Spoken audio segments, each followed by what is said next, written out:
Sit back and relax. Take a deep breath. You're going to be learning about mindfulness in schools. I'm Beth Suter, Chair of Albany Peace Project's Mindfulness in Schools, and I'm with Bethany Gonyea, who is really the subject expert in this. And I'm actually going to have you introduce me and vice versa, so we can have a little fun to start out with. Wow. Where do I start introducing Beth Suter? She's been just an amazing organizer for bringing together like-minded people who are wanting to bring mindfulness in schools. And I was doing a presentation for something called the Albany Peace Project. I mentioned how important it is to bring mindfulness in schools, and Beth's enthusiasm, she immediately stepped up and started offering ideas.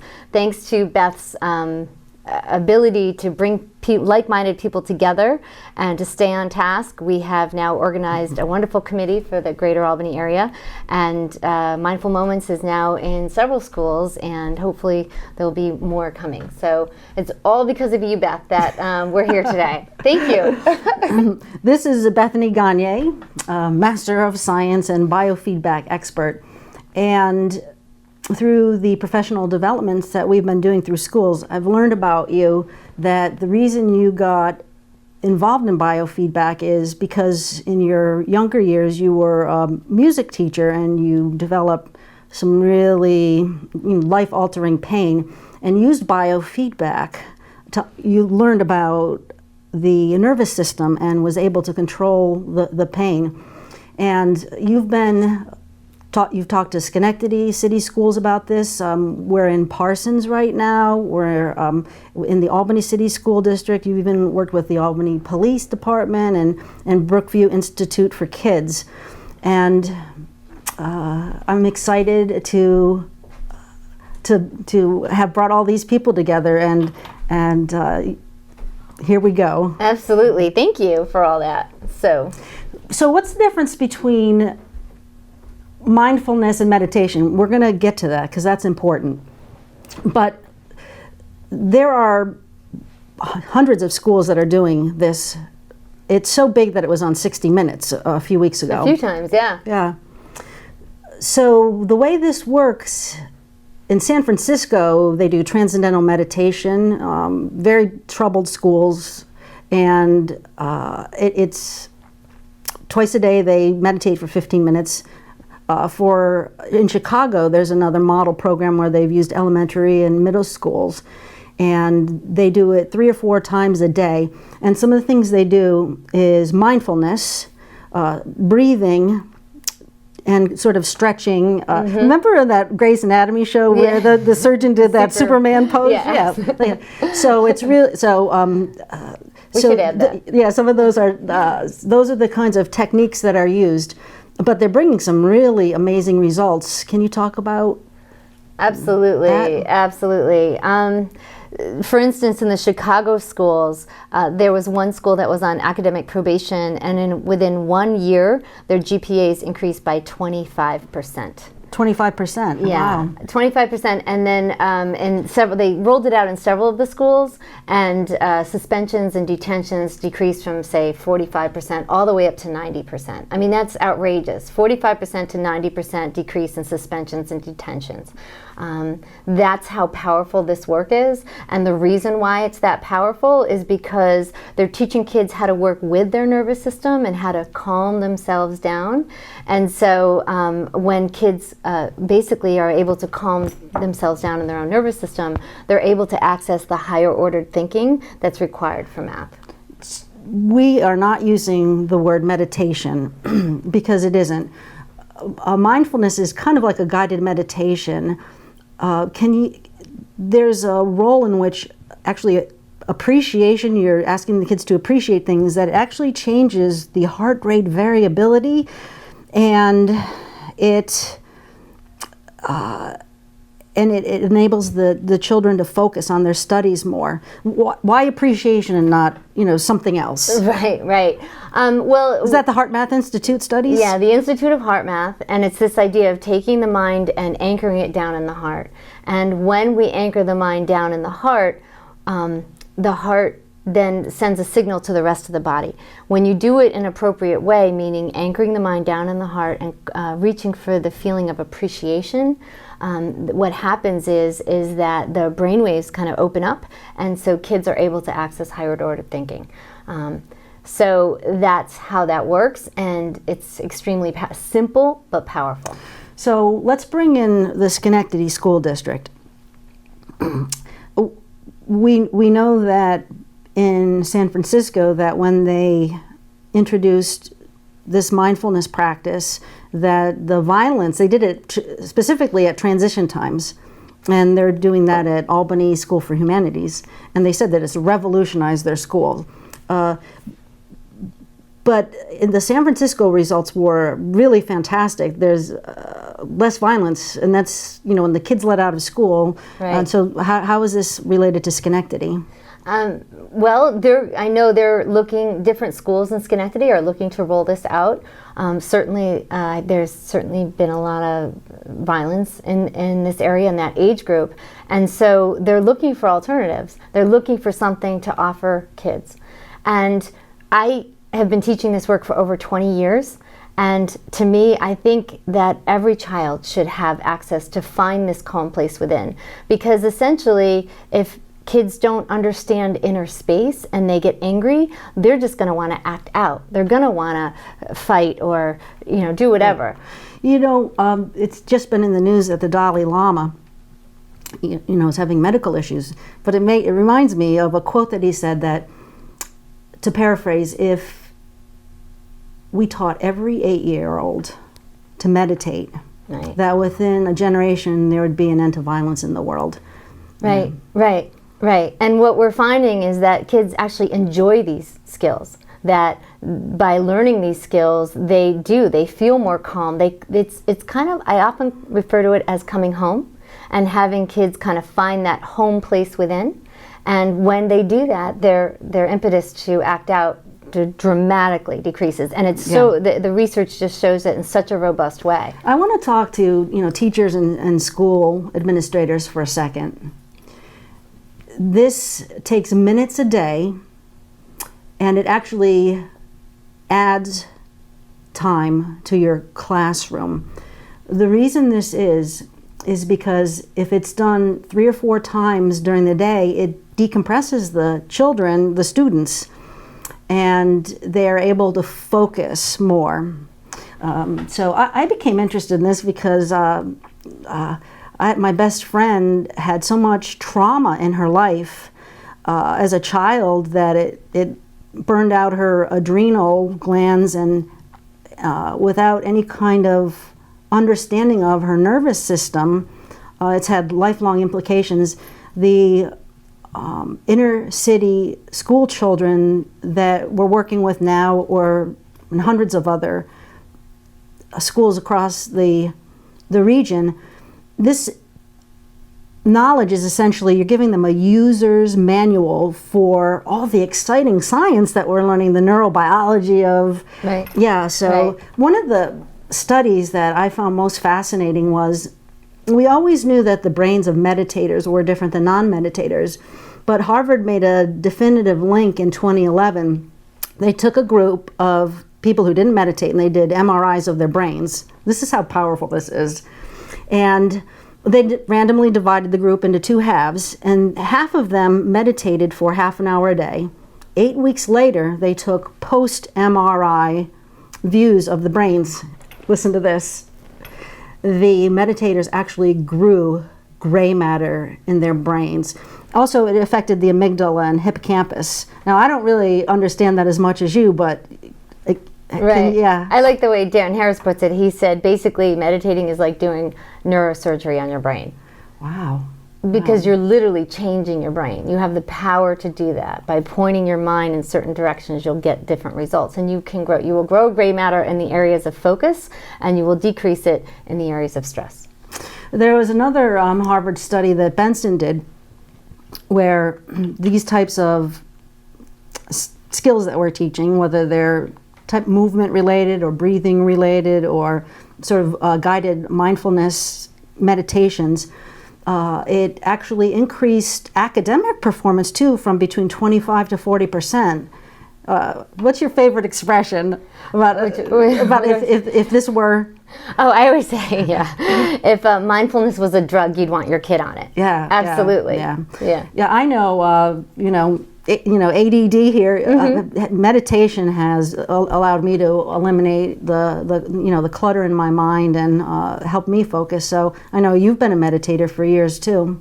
Yeah, absolutely. And it helps to, again, keep your focus. Kelly McGonigal, she's another well-known health scientist from Stanford, talks about how meditation makes you a willpower machine. A willpower machine, because it's that focusing the mind, and all areas of willpower become better. Basically, we're able to stay on task with everything just from sitting quietly and doing meditation. So this isn't any sort of like woo-woo thing like when my mother did yoga in the 60s or, like this Om breathing. Right. There are actually studies done by the Heart Math Institute that, let me explain, because the lungs are connected neurologically to the heart, when you take a deep breath, these types of breathing doesn't take long, teachers, it doesn't take long, but it actually changes your heart rate variability. And we're finding, which is I find fascinating because I'm a left brain, I'm an anthropologist, a scientist, and that the heart, which has its own neurological system, that information will actually come through the heart and be directed to the brain. It's not like the information comes to the brain and then our heart reacts. Right. Absolutely. Can you talk about that study that they were to all the sensors that Heart Math did, and about the precognition of the heart? Right. Well, just to back up one step, Sure. Understand that the heart is the biggest oscillator of the body, so it puts off the biggest electromagnetic signal. And so when the heart is what they call incoherent, when it's incoherent, what it does is put off this signal to the brain that kind of, it's almost putting static into your thinking, okay? So this idea that when we go down into the heart and we breathe slowly, we induce something called heart rate variability, and that variability kind of syncs up all of the different kind of systems of the body, including the brain. So what does that do for students? How does that help teachers in the classroom? Right, it helps their minds be present and not just their bodies. Okay. So, remember, like, I don't know about you, but in high school with me, my body would be present, but my mind was out the window, so we're making it so that children are actually sitting in the classroom physically, but that their minds are focused there as well. So, you had discussions with the superintendent of the Schenectady schools? Oh, not the superintendent. Oh, no, okay. The superintendent of Albany. That we've Albany, spoken with Dr. V. Yeah, Dr. Van den Weingart. Yeah. Yep, absolutely. And who's a big proponent of this type of work. And we're seeing about how we're going to roll it out in Albany, and we're certainly hoping to possibly do it in Schenectady. Yeah, you and I are part of a team that's trying to rescue Hackett Middle School from receivership, and this type of mindfulness is, like we said, so big that 60 Minutes did a piece on it, and they're not just doing it in schools. So you went to Emma Willard, right? So and I went to a top 50 public high school, and we learn these type of skills, and they're using it at Google, Microsoft, name some more. So we want to try and bring these types of scientifically based, right, lifelong learning skills to these students in Albany, Schenectady, Troy. Yeah, because the research is pretty clear that when kids come from urban environments, lower socioeconomic households, that their stress response is much higher. Their blood pressure is higher. Their cortisol levels in their blood is higher. And that stress response, living in the fight or flight response, basically handicaps the brain for learning. So you and I did have some advantages. And the idea of bringing mindfulness into these schools will give kids some of those advantages as well, meaning that they will be able to kind of lower their own blood pressure. They're going to be able to lower their own cortisol levels, and then they'll be able to think more clearly, just like children of higher socioeconomic households. Can you talk about how well, I remember they used to, in basketball back in the 70s, we were doing that. We would, mindfully practice taking did you do that? free throws. Oh, Yeah, nice. so I was exposed to that early. Like you put yourself, yeah. Nice. So we were doing that. You were fortunate that way. Yeah. But but science obviously backs it up. But there have been government has done grant proposals to do this type of research. Nationally it's being done. Military industry. Can you talk about some of what are they doing at like Google and Microsoft? Well, the reason why you're seeing all this in all the media now is because the science is just so strong. And all of those professions need cutting edge to stay innovative, to stay progressive, and we are all so overwhelmed in this environment right now. I mean, every one of us, day after day after day, have more on our to-do list than anyone could possibly get done. Right? And so this idea that we're having to learn how to learn a mental technology to manage almost the external technology that we're having to deal with every day. So we've got to learn how to find a space within ourselves that we can integrate all this information and not go crazy. And the science is showing that there's very simple techniques, and the reason why they're so simple, or the reason why you get such huge results for such simple things, is because it's teaching people how to work with their nervous system and how to kind of just work with their nervous system. It's like you said, the owner's manual of your own nervous system. And when you know how your nervous system works, then you can more efficiently go for that peak performance you need when you need it.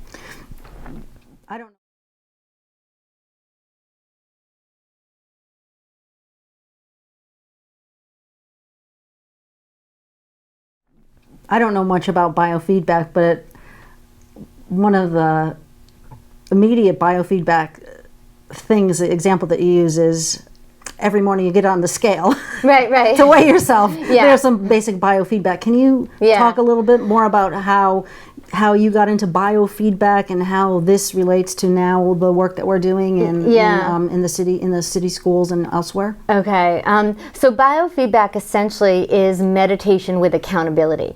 So meaning that what happens is we teach people how to focus the mind, but we hook them up to instruments, and those instruments measure something from the body.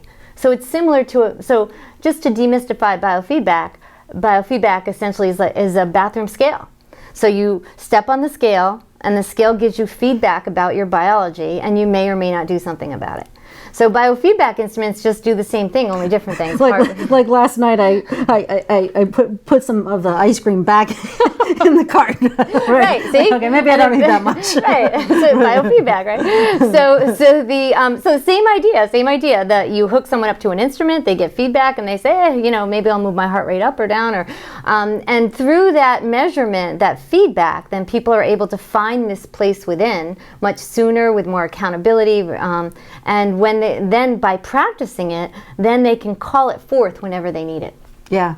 I was just at the school board meeting in Albany last night at the Albany School for Humanities, and Fred Engelhardt happened to be there. And he was talking about the professional development that we did there in preparation for instituting that program in September. And he said it's revolutionized his school. It just changed the color, culture of the school.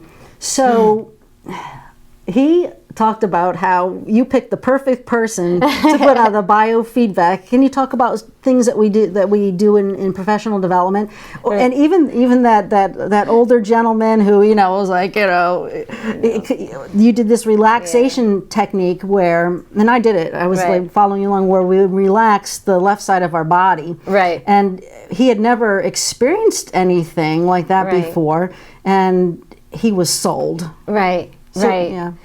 So essentially the mind has impact.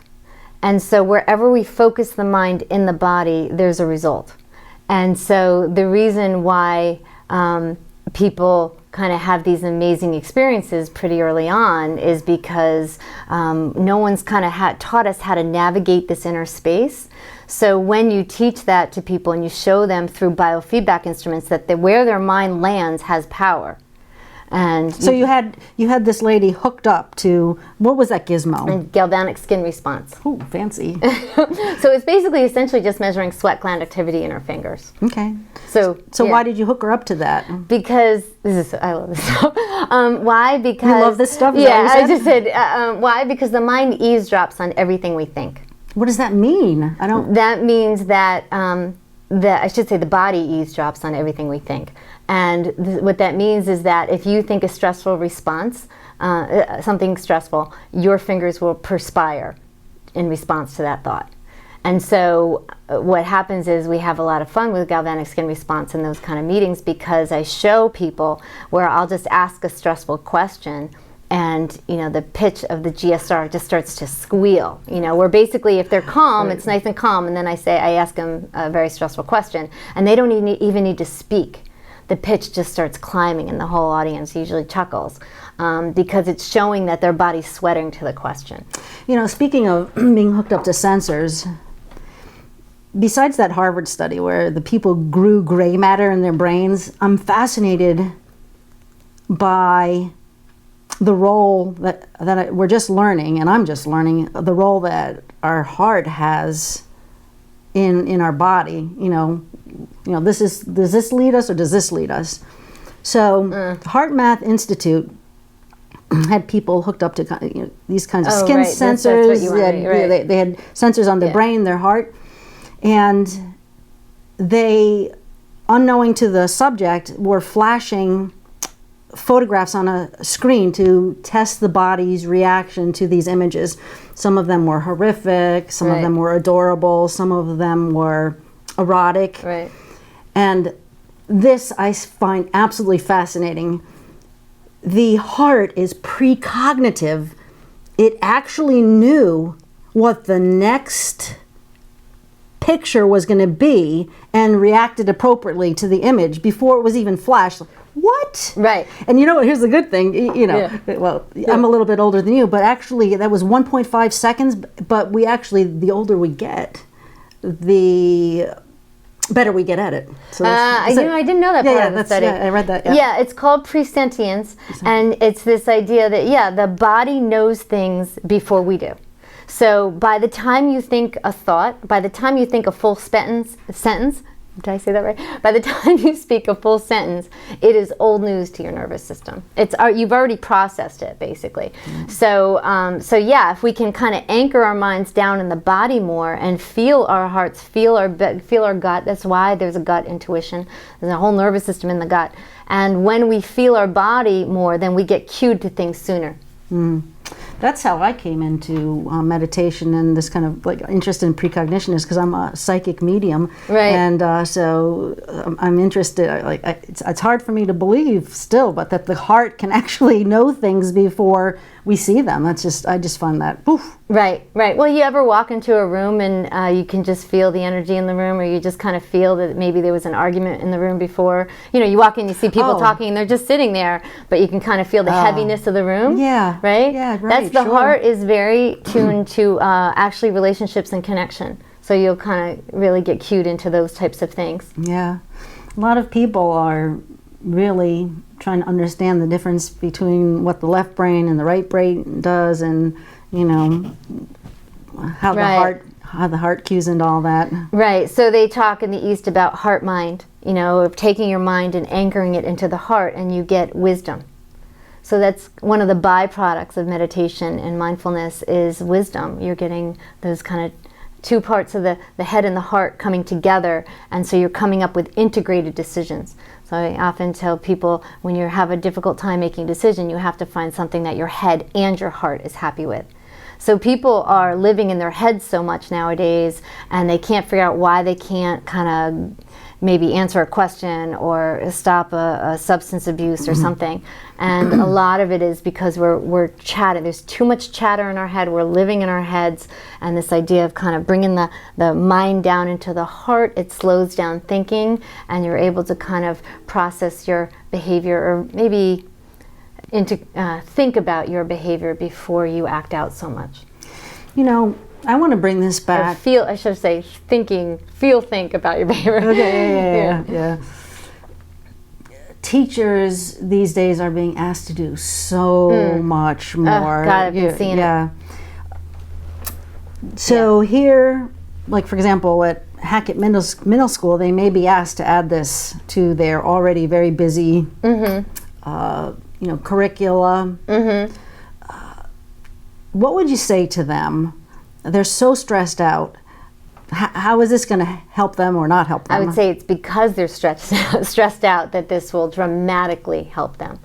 It will, those 2 minutes in the beginning of class, 2 to 3 times a day, will dramatically... I'm hoping 3 to 4. I know, 3 to 4 would be wonderful. But what it does is going to be basically save them time. Because essentially you'll have less disruptions, the kids will really be focused. You could have the best lesson plan in the world and teach it standing on your head. If the children's nervous systems are not hooked up in a way where they can hear it, then it's all for naught. It doesn't matter. So it will save them time. Another thing, when I presented here at Schenectady High School, we found that 85% of the teachers in the room and the administrators were not sleeping at night. Okay, we got to do this again then. Right. Yeah. For the teachers. Yeah, exactly, for the teachers. God love them. And I could feel the heart of these people. I mean, they were up all night really just struggling with trying to see how they can do more on less and teach kids that are under the stress response. And so this idea, if you can get kids present, teachers more present, you become more coherent and focused, and you're able to kind of stay on task much longer, and it just makes everybody's ride much better. But I also encourage teachers to practice it at home, because when they find this place within, they're going to feel so much more confident leading the students there.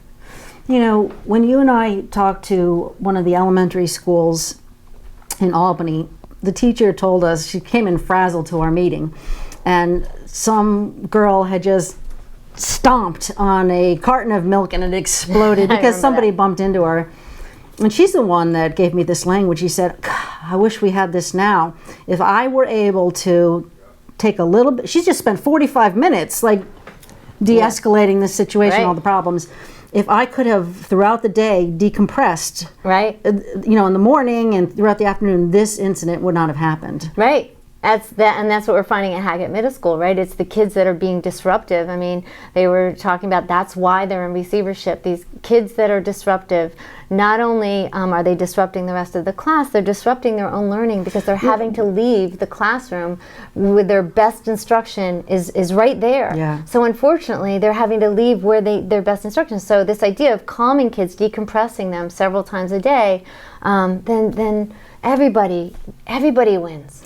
Well, some people may not know what receivership is. So some people that are going to watch this are not teachers. But a receivership, in layman's terms, is a persistently failing school that the state education department mandates that we're going to take the school over and assign a receiver because. And they, the community engagement team comes in and tries to figure out new things to do, and so that's how we became involved in this. So there are 3 schools locally that are in receivership. There's about 140 in the state, and 3 of them are here, and 2 are in Schenectady too. Yeah, Yeah. And so the idea is they need to make a big change in a small amount of time. So that's where mindfulness comes in, is, you can do something totally different that's never been done before, that has these incredible, dramatically positive results, and you will get big results relatively soon. So the Albany Peace Project, part of the title that they're saying, Mindfulness in Schools, let's go back and talk about a little bit as we wrap up what the Albany Peace Project is all about. So the Albany Peace Project is a 10-year research study where we're inviting people from the greater Albany area to meditate every day in January. And we're working with State University of Albany professor Dr. Karen Reinhold, because there are studies that suggest that when there's a relatively small percentage of people who are meditating, moving their bodies into the state known as coherence, that there appears to be a calming effect on the greater population. So we're looking to replicate some of that data, and a lot of that data has been done by the Transcendental Meditation Organization. So we're looking to replicate that here in Albany and to raise awareness of this type of work. You know, I did it in January, and it was a great kickstart to remind me to meditate, and I've got that insight timer that gives me the statistics. But what you do is you actually send out an email reminder, and people can, and there's little YouTube video type thing that they can watch, and they basically can do it anytime they want to. Thank you for reminding me of that. Yes, absolutely. It's almost like at the new year, you know, when you have some sort of like, what do you call it when? A New Year's resolution. A New Year's resolution, yeah. So it's a great way to kick off the year and start that. Especially when we were talking earlier about how meditation makes your mind like a willpower machine. So if you have a New Year's resolution, it's particularly good. So essentially every day in January, I send out an email where there's an interview of local meditation leaders that have amazing wisdom, and then they lead everyone into a coherence-based meditation. And each day you can just click in and you'll see a new person that is in the greater area here. And people said that on February 1 they're very disappointed because they don't have that wake up to their thing that they want to do. Yeah. And you're the founder of Albany Peace Project. And the thing about this research is there's something known as a dosage effect, which means that the more people who participate, there appears to be a more measurable effect. Okay. So we need as many people to participate as possible. Yes. And you'll learn about your own nervous system, how to find this gorgeous place within known as coherence. And we would greatly appreciate your participation, and if you can share it with as many people as possible. Thank you for tuning in. I'm Beth Suter with Bethany Gonyea, and feel free to email us if you have any more questions. And I hope you learned about how this new science of the brain and our nervous system is helping you know, every children in our area, and every person. Helping with to end violence in Albany and Schenectady.